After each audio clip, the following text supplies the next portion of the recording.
예, 안녕하십니까. 2월 25일 토요일 오프로입니다. 자, 오늘은 다시 제가 좀 매크로 얘기를 좀 드려야 될 것 같아요. 예, 지난주 말씀드렸던 시장을 느끼는 차원에서 한번 쭉 들어보시면 됩니다. 어제는 이제 PC 물가라는 게 발표가 됐어요. 예, 그 전에 이제 말했던 CPI 물가, 소비자 물가 지수는 우리 일반인들 많이 보고, PCI 물가는 연준이 조금 더 자세히 잘 보는 CPI랑 조금은 이제 지표의 경중이 다릅니다. 그게 이제 컨센서스가 4.7이었는데, 4.3이었는데, 어구 됐어.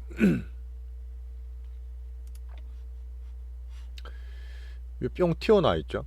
예, 컨센서스는 4.3 정도로 시장 예상했는데 4.7이 나왔어요. 이거 물가가 이렇게 높아 또 이렇게 된 겁니다. 특히 연준이 많이 보는 건데 물가가 높으면 야, 금리 또 올리겠네 이렇게 보여준 거죠. 자, 지금 1월달, 2월달부터 금리가 꽤 타이트하다, 미국이 조금 불안하단 말을 꾸준히 드리다가 이제 지난주부터 미국 증시가 조금 조정을 받는데 PC가 한번 빵 더 때린 거예요. 야, 봐, 물가 안 빠지잖아. 오히려 물가 더 오르잖아. 말만 스티키한 게 아니야. 이렇게 된 거죠. 그 시장 금리가 어제 미국의 2년물 금리가 슈팅했어요. 작년 우리 물가 때문에 그렇게 고생했던 9월달, 10월달 그때 미국 금리보다 이제 더 올라가 버렸습니다. 사실 금리는 이미 시그널을 계속 줬죠. 꾸준히 줬습니다. 야, 금리 이렇게 높은데 왜 증시 안 빠져? 그러면서 저희가 미국 증시를 계속 경계했는데 결국 이제 PC 물가 때리면서 금리가 한 번 더 치고 나가고 이제 더 스마트한 금리를 이제 변동성 증시가 이제는 따라가는, 조정을 좀 받는 그런 형국입니다. 하지만 제가 뒤에도 말씀드리겠지만 겁을 낼 필요는 없어요. 이 변동성 심한 증시는 특징이 개인들이 붙어있기 때문에 왔다 갔다 심하지만 또 이제 장점은 적응을 되게 잘해요. 같은 재료에 똑같이 반응하지 않습니다. 그리고 이제 미국이 연준도 고민하는 부분일 텐데 작년처럼 원자재 그러니까 유가 같은 게 급등을 했잖아요. 전쟁 때문에. 그리고 곡물가에 급등했잖아요. 그러니까 미국의 어떤 대외적인 변수 때문에 물가가 엄청 올랐는데 그게 지금 되게 안정적입니다. 지금은 이제 금리가 지금 PC 물가가 나왔던 것들이 결국 서비스 물가가 중요해요. 미국은 전체 GDP의 70%를 개인 소비가 담당합니다. 미국 정시는 보면 여기 적어놨잖아요. 자기 자산의 50%, 60%가 주식입니다. 이 개인들이. 우리나라 개인하고 달라요. 미국의 증시는 기관과 개인의 한판 승부죠. 원래 미국 개인들은 아주 중장기를 자주 합니다. 한번 평균적으로 들고 있으면 3년 이상 가져가요, 이 사람들은. 근데 2020년에 돈이 많이 몰릴 때, 자, 밈 주식 같은 거 있죠. 갑자기 막 몇 배씩, 몇십 배씩 오르고 이런 거 막 생기기 시작했습니다. 저도 특이하다 생각했는데, 이번에 금리가 오르고 경기 이렇게 안 좋고 한데 기간이 계속 지금 눌렀죠. 연준도 그랬고 IB 쪽에서도 야, 주식 더 빠져야 돼 얘기하면서 공매도를 막 쳐놨는데 개인은 아니야. 아직 난 욜로 할 거야. 소비나 고용이 강하니까 주식 살 거야. 미국 증시로 사서 부자 될 거야. 이런 개인 기대가 좀 쏠리면서 안 빠졌던 거예요. 근데 이게 결국은 이제 PC 때문에 개인이 다시 지면서 증시가 조금 조정을 받는 국면으로 들어왔다 보시면 됩니다. 자, 그러면 한국은 어떠냐? 한국은 여전히 제가 어제도 말씀드렸지만 미국과 중국에 비해서 상당히 강합니다. 제가 봤을 때는 전 세계에서 지금 대만과 한국이 제일 강한 것 같아. 반도체 때문에 그럴 수도 있죠. 물론 이제 반도체가 되게 핫하니까. 자, 근데 달러가 지금 105까지 올랐어요. 우리나라 환율이 되게 중요합니다. 한국 증시는. 작년 9월, 10월, 11월 이럴 때 우리나라 환율이 1420원, 40원 갔잖아요. 261260 얘기할 때. 자, 그러다가 올해 1월 달에 이제 102까지 빠졌습니다. 114까지 가던 게 달러 기준으로 102까지 빠졌다가 이제 105까지 온 거고요. 자, 원달러로 말씀드리면 작년에 이제 1440원 이래 갔다가 올해 초에 1220원까지 빠졌어요. 많이 빠졌죠. 그래서 그때 우리가 이제 261260 수익도 챙기는 말씀을 드렸고, 근데 1200원 초반 가는 게 달러 때문에 1310원까지 환율이 올라 있습니다. 이런 것들이 살짝 부담은 줄 수 있어요. 우리나라 증시에다가. 조정은 저는 크게 많지는 않을 거라 봅니다. 하지만 종목별로 여전히 차별화되는 과정이니까 증시가 똑같이 겁을 내면서 야, 다 죽었네 이렇게 보실 필요는 없어요. 분명히 차별화될 게 있고 우리는 제가 말씀드릴 때 항상 잘 들이잖아요, 종목을요. 자, 결국 우리나라를 사는 외국인들이 환율도 보고 이런 걸 다 보고 있을 텐데, 자, 1월 달에 잘 사지만 2월 달 들어서 코스닥은 좀 들어왔죠. 예, 그래 코스닥은 상당히 좋았는데 지금 코스피가 좀 빌빌거리고 있습니다. 물론 삼전도 잘 버티고 하지만 저는 2월 달에 지금 이런 악재들을 통해서 조정을 좀 받고 있죠. 단기 등락 있고 단기 조정인데 또 밑에서 잘 잡으면 여전히 3월 달은 지금 기대를 해요. 시황은 그렇게 바뀌진 않았습니다. 자, 그리고 지난주부터 이제 정치적으로 다시 신냉전, 탈중국 이런 것들이 상당히 강조를 하고 있습니다. 자, 풍선을 갖다 뭐 F-22로 때려버렸죠. 랩터로. 러시아가 핵 감축해서 뭐 탈퇴하니 많이 막 이렇게 하고 있죠. 자, 3월 달에 지금 전인대, 양회 중에 전인대가 10일도 안 남았습니다. 자, 시진핑은 작년에 10월 달에 그 난리 부르스트면서 그 이후에 자기가 정권을 잡고 공식적으로는 3월 달에 이제 천명을 하는 거예요. 그래서 코로나도 빨리 잡으려고 그러고 이제 코로나 끝났다는 얘기가 하고 있습니다. 자, 그런데 지금 러시아를 때리고 풍선을 때리면서 미국이 자꾸 이제 딴지를 거는 거죠. 작년에 그 험악한 정치적인 온갖 일을 겪고 올해는 저희가 정치적으로 좀 휴직이라 말씀드렸는데 어쨌든 3월달 중국 양회에 대해서 시진핑을 계속 그 미국 바이든이 견제를 하는 겁니다. 정치로 그렇게 보시면 돼요. 이런 부분이 약간 달러 강세에 영향을 좀 미쳤다 보면 되죠. 하지만 지금 다시 전쟁 터지느냐, 핵 문제 터지느냐, 그렇게 보시는 분은 적을 거라 봅니다. 그러다 보니까 유가도 지금 별로 안 움직이죠. 실제로 진짜 그걸 본다 그러면 여러 가지 지표가 나타날 텐데 그런 불안한 지표는 보이지 않습니다. 아직까지는. 그게 지금 오히려 어떻게 보면 그만큼 러시아 푸틴이 똥줄이 탄다. 어쨌든 러시아 말려 죽이기를 지금 미국에서 하고 있고 중국이 러시아랑 붙어 있죠. 그런 거 보니까 이제 중국 싸잡아서 미국을 계속 견제를 하는 그런 과정이라 보시면 될 것 같아요. 자, 이런 세상 돌아가는 얘기 잠깐 드렸고요. 자, 그리고 뜬금없이 제가 한국전력 36조 적자를 적어놨는데, 자, 어제 뉴스가 나왔습니다. 한전을 제가 실적 추이를 적어드렸는데 한전이 정말 안 좋죠. 특히 여러분이 지금 체감하시는 그 난방비 같은 거 지금 난리 났지 않습니까? 저도 엄청 나왔던데 사실 이게 경제적인 자본주의로 보면 다 이 결과가 나왔던 겁니다. 실제로 한전은 계속 적자였어요. 어떻게 보면 서민의 부가대에 대한 그런 부분이 한전이 계속 떠안았던 거죠. 뭐 내체적으로 걔들은 뭐 비난받아야 마땅하지만 어쨌든 간에 이제 공기업 운영 자체 그렇게 한 겁니다. 지금 뭐 몇 년 동안은 그냥 고만고만했어요. 실적이 그냥 뭐 적자 날 때 살짝 흑자도 났었는데 올해 컨센서스가 26조인데 오히려 까보고 보니까 36조 적자가 났습니다. 자, 36조가 어떠냐? 한전이 지금 시총 한 20매디 돼요. 옛날에 정말 좋았을 땐 시총 4위까지도 했던 종목인데 한전이 코스피 뭐 900 몇십 개 중에서 시총이 그렇게 큰데 지금 삼성전자 우리나라 뭐 반도체든 2차전지 항상 말했던 LG엔솔이 올해 좋아질 거다 뭐 자동차 이렇게 말씀드리고 있는데 열심히 벌어서 우리나라 GDP 목에 살려야 될 거 아닙니까? 수출 주도 국가인데. 그래서 꼴랑 1년에 버는 게 많이 벌 때는 뭐 180조 지금 안 되면 120조까지 얘기 나와요. 전체 코스피 다 합쳐서 120조니 하는 얘기가 그중에서 한국전력 하나가 36조 적자를 봤습니다. 그 말이 뭐냐면 한 번에 이제 손실을 반영시킨 거예요. 그것 때문에 우리나라 PBR이 낮은데도 불구하고 이 PBR이 왜 이렇게 높아? 13배는 높다 한 페이크를 준 겁니다. 어떻게 보면 우리나라가 지금 난방비를 부담함으로써 한전 적자를 끌려는 게 있어요. 근데 이거를 이렇게 안 하잖아요. 결국 우리 세금으로 한전을 또 보조해 줘야 돼요.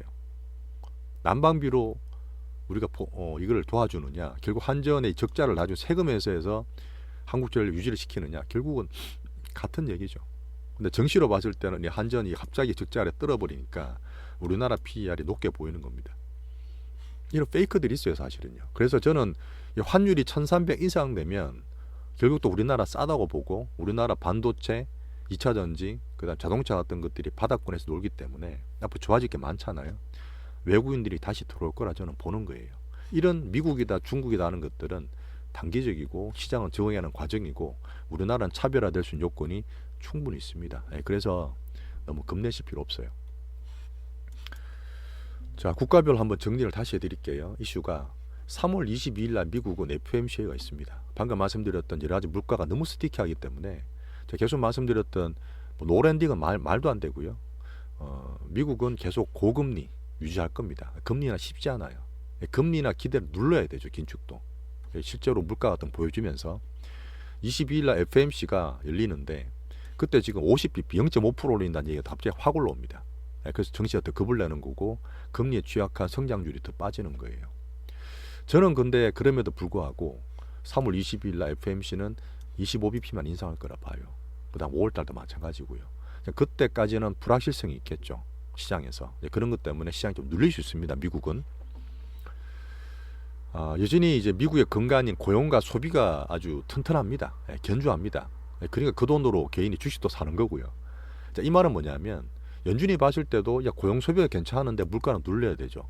양쪽을 다 보는 겁니다. 거기서 헷갈림이 자꾸 나오는 거고요. 하지만 미국 경착륙 보시고 나스닥 7천, 8천 간다고 보는 사람은 절대 저는 동조하지 않아요. 미국의 근간이 튼튼한데 왜 그렇게 빠집니까? 그냥 단순하게 물가나 이쪽이 때문에 그거는 조절하면 돼요. 정시도 사람들도 이 고금리에 적응하는 과정입니다. 그 사이에서 적응 못하는 건 도태가 될 거고 적응되는 쪽으로 우리는 그쪽으로 투자를 하면 되잖아요. 차별하면 됩니다. 그래서 미국은 여전히 나스닥이 지금 12,000 갔다 빠지지만 올 저점이나 이쪽에서는 더 밑으로 떨어질 거는 보질 않습니다. 미국은 기준으로 참고할 때 여전히 박스권 보세요. 자, 중국 말씀드렸지만 단기 조정 중에 있습니다. 오히려 미국이 자꾸 때리니까 자, 중국이 정말 잘하고 싶고 야, 코로나 벗어나서 정말 잘하고 시진핑 앞으로 이제 뭐 잘하고 싶은데 미국 견제 때문에 오히려 우리가 보는 홍콩 증시나 위안화가 자꾸 약세예요. 그 조정을 좀 받고 있는 와중에 우리나라는 좀 차별화되고 있죠. 자, 유럽은 계속 강하다 말씀드렸는데 취약했던 이 에너지 가격은 상당히 저가를 잘 유지하고 부담이 별로 없습니다. 하지만 유럽 경제는 다르게 중국에 상당히 영향을 많이 받아요. 럭셔리주 같은 것들 본다 말씀드렸잖아요. 유럽은 긴축을 아주 크게 할 정도로 괜찮은데 자, 이번에 하도 이제 이런 분위기 때문에 살짝 조정을 받고 있습니다. 한국은 이번 주에 금리 동결했죠. 저도 동결로 봤는데 이런 분이 또 계세요.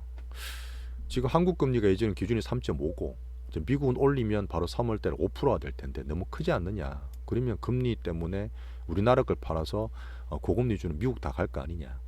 아직도 그런 단순한 생각하시면 안 돼요. 우리는 이제 금융적으로서 많이 스마트했지 않습니까? 그런 금리만 볼 것 같으면 지금 동남아나 아르헨티나, 남미 같은 데 보면 1년 금리 30%, 20% 주는데 허다합니다. 그런 나라는 폭등합니까? 단순한 금리 차로 경제를 보는 게 아니고 그다음에 근간되는 경제의 어떤 성장성, 경쟁력을 보는 거예요.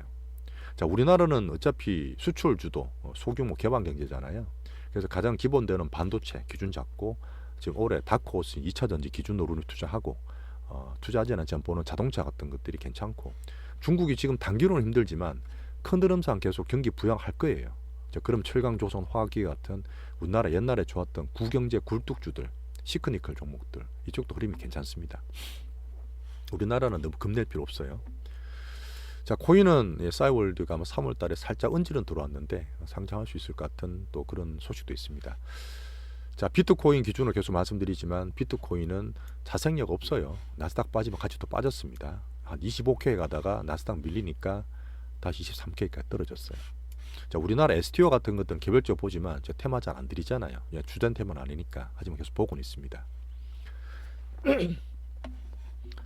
자, 지난주에도 제가 방송 말씀드렸지만 시장은 느끼는 거예요. 제가 막 이런 얘기 자꾸 드리는 이유는 이게 전체 우리 시장 보는 가장 기본 베이스입니다. 이걸로 제가 자산 배분하고 현금 비중 갖고 가고 하는 거예요. 자, 지금 금리가 뭐 이렇게 오르고 미국도 불안하다 하지만 제가 왜 급을 내지 말라 말씀드리는 이유는 작년같이 이렇게 빌빌대는 정신은 아니에요. 인플레 높다, 금리 올라왔으니까 정신 빠지자 이런 단순하게 움직이지 않고 자, 미국도 보시면 생각보다 강합니다. 변동성 개인도 말씀드렸지만 이 높은 금리에 비해서 증시가 잘 버티고 있는 거예요. 그게 아까 말했던 그럼에도 불구하고 미국 근간 소비 고용이 튼튼하기 때문에 그렇습니다. 이거는 크게 안 변해요. 자, 고금리에 계속 적응할 겁니다. 미국은 적응하면서 유가도 원자재가 지금 안정됐기 때문에 괜찮고 물론 변수기 때문에 봐야 되겠지만 지금 인플레 같은 것들은 서비스 물가가 높은 미국 내부적인 문제입니다. 연준은 둘 다 잡기를 위해서 계속 고심 중에 있을 거예요. 그리고 미국 기준금리를 6%까지 막 0% 주죠. 어떻게 보면 한 달 전에 자, 미국 주식사 노랜딩이야 이렇게 변동성을 위로 키웠던 거에 반대로 이제 또 공포에 키우칠 만한 또 얘기가 나오는 거죠. 6%는 안 간다 봐요. 5% 내에서 끝난다 보기 때문에 너무 여기 변동성에 좌지우지 하실 거 없습니다. 자, 그러면 우리가 뭘 사야 되느냐? 우리는 국가별, 섹터별로 이제 차별에 대해서 들어가야 될 텐데, 절대 우리는 안 되는 거는 버리고 되는 것만 계속 집중하시면 돼요. 자, 미국에 지금 반도체가 강하죠. 엔비디아 강합니다. 왜? 챗GPT나 AI 때문에. 엔비디아 칩 요만한 반도체 한 개에 우리나라 돈으로 1,300만 원짜리도 나왔어요. 그것도 사기 위해서 챗GPT나 AI 시스템을 구성하기 위해서 빅테크 기업들이 줄을 섰다 합니다. 반도체 수요가 살아날 수 있는 AI의 흐름이 좋아지죠. 보이죠. 메가 트렌드. 이런 것도 우리나라에도 좋습니다. 전 세계에서 보시면 지금 중화권이 빠져도 우리나라랑 대만이 제일 강해요. 반도체 때문에 그렇습니다. 기반이죠. 자, 미국에 보면 덜 빠진 게 테슬라가 덜 빠졌어요. 3월 1일 날 지금 마스터 플랜 관련도 있지만 어쨌든 올해 들어서 미국은 전기차를 상당히 키울 겁니다. 국가 정책적으로 그래요. 그러다 보니까 테슬라 덜 빠지고 있고, 자, 지금 말씀드렸던 완성차 중에서는 스텔란티스 강합니다. 제가 반도체랑 자동차, 전기차, 자동차 말씀드렸던 이유가 우리나라 시가총액 순위 1위로 반도체죠. 그 다음 2차 전지죠. 자동차입니다. 이 근간이 상당히 강하다는 얘기예요. 미국에서 섹터를 보면 강한 게 우리나라의 다 대표적인 제조업 섹터들입니다. 하지만 경계해야 될 게 환율이라 말씀드렸죠. 하지만 1,300원 넘어가고 달러를 봐야 되겠지만 1,400원 이상에서는 제가 그 1,200원 밑에서 말씀드렸지만 26160 같은 것도 흐름이 또 괜찮게 나올 수 있습니다. 자, 외국인 수급 봐야 되죠. 지금 또 싸지면 외국인들이 지금 코스피를 살짝 덜 사고 있는데 이렇게 이런저런 이유로 조정을 받잖아요. 그럼 밑에서 사는 그 시기를 잘 보면 됩니다. 그때는 지수나 매크로 기준으로 또 살만한 그런 시기가 되겠죠. 뭐 그렇게 샀다 팔았다 필요는 없어요. 우리는 이제 그 사이에 큰 거는 묵직하게 들고 있고 종목별로 그냥 우리는 타겟으로 조지면 됩니다. 바벨 전략. 종목 매매를 앞에 방송에 제가 말씀드렸어요. 그래서 섹터 테마는 간단히 말씀드릴게요. 2차 전지는 이제 3월 1일 날 테슬라 인베스터 데이가 있습니다. 거기에 대한 테슬라 2 저가형 전기차 양산 모델에 대한 기대 때문에 LG엔솔도 말씀을 드렸고요. 그다음 미국 IRA 법안이 작년 하반기 때 우리나라 2차 전지에 직접 수혜를 주면서 상당히 많이 올랐던 원인을 제공했는데 이번 3월달, 다음 3월달입니다. 그때 이제 세부 개정이 돼요. 거기도 저희는 수혜를 좀 볼 수 있을 거라 봅니다. 살짝은 자동차까지도 보고 있어요. 자, 유럽은 미국을 따라서 지금 CRM이라고 또 만듭니다. 이것도 똑같아요. 중국을 배제하는 법안인데 미국은 대놓고 중국 못 들어오게 하죠. 아예 탈중국을 대놓고 합니다. 뭐 정치적 경제적으로 하고 있어요. 하지만 유럽은 중국 경제와 조금 밀접하다 말씀드렸잖아요. 그래서 미국보다는 중국을 대놓고 배제는 못할 것 같아요. 하지만 전체적으로는 탈중국 기준을 유지할 거기 때문에 이 두 개 3월달에 합니다. 둘 다. 이런 것들이 우리나라 2차 전지에는 정책적으로 도움을 줄 수 있을 거라 저는 보고 있습니다. 그렇게 불안해도 이제 차별화되는 걸 찾자 하면 지금 엔비디아 살아있고 마이크론 반도체가 살아있는 것처럼 AI랑 챗GPT는 항상 갈 것 같아요. 왜냐 지금 불안한 소프트웨어 빅테크들이 이걸 이제 먹거리로 잡았거든. 실제로 돈이 되거든요. 우리나라는 사실 이 글로벌적인 주축되는 건 없죠. 뭐 지금 네이버, 카카오, 뭐 다른 뭐 솔트룩스도 만들고 있지만 우리나라 자체적으로 이제 테마 정도로 보는 거예요. 갑자기 돈을 많이 벌 수 있다 저는 보지 않습니다. 그래서 솔트룩스나 셀바세 계속 대표적 보고 있었고 매매도 가끔 했었고요. 뭐 코난테크 같은 거는 제가 10만 원 후반대부터는 조금 개인적으로는 위험하다 말씀드리고 있는데 금요일 날 말씀을 드렸어요. 테마적으로는 좀 부담스러운 시기가 왔다. 그래서 그렇게 테마는 타이밍을 보면서 제가 말씀드릴 테니까 그 정도로 이제 강한 테마 정도만 느끼시면 되고 반도체 앞에도 말씀드렸지만 우리나라 근간이다. 대형주는 제가 안 데려 아직까지 지표로 보지만 투자 추천을 안 드리고 있지만 오픈엣지나 건칩스 같은 거 매매한 것처럼 중성주 테마는 계속 종목별 장세에서 접근을 드리겠다. 자, 로봇이 제가 레인보우 사드렸죠. 그래서 레인보우가 지금 유로메카나 뭐 SB 같은 게 상당히 많이 올랐는데 1월달에 원조 로봇 테마의 1등 대장주가 레인보우입니다. 뭐 다음 주에 또 약간 출렁거릴 수 있어요. 하지만 종목단에서는 충분히 괜찮기 때문에 제가 접근하면 되고 현금 비중 가지고 있는 거 잘 운용하시면 그렇게 뭐 걱정하실 건 없습니다. 자, 그리고 살짝 저출산 얘기가 나오는 것 같아요. 이 주된 테마 4개 외에 곁다리로 이제 꿈비를 제가 보고 있는데 그것도 타이밍이 괜찮으면 말씀을 드리겠습니다. 자, 오늘 그래서 시장 얘기를 좀 많이 드렸죠. 그래서 다시 매크로 약간 심심할 수도 있는데 세상 돌아가는 이런 얘기고 투자자로서는 알아두시면 상당히 도움되실 얘기니까 좀 참고로 봐주시고요. 걱정 마시고 주말에는 무조건 리프레시 하세요. 주말 잘 쉬시고 월요일날 또 힘차게 뵙겠습니다. 감사합니다.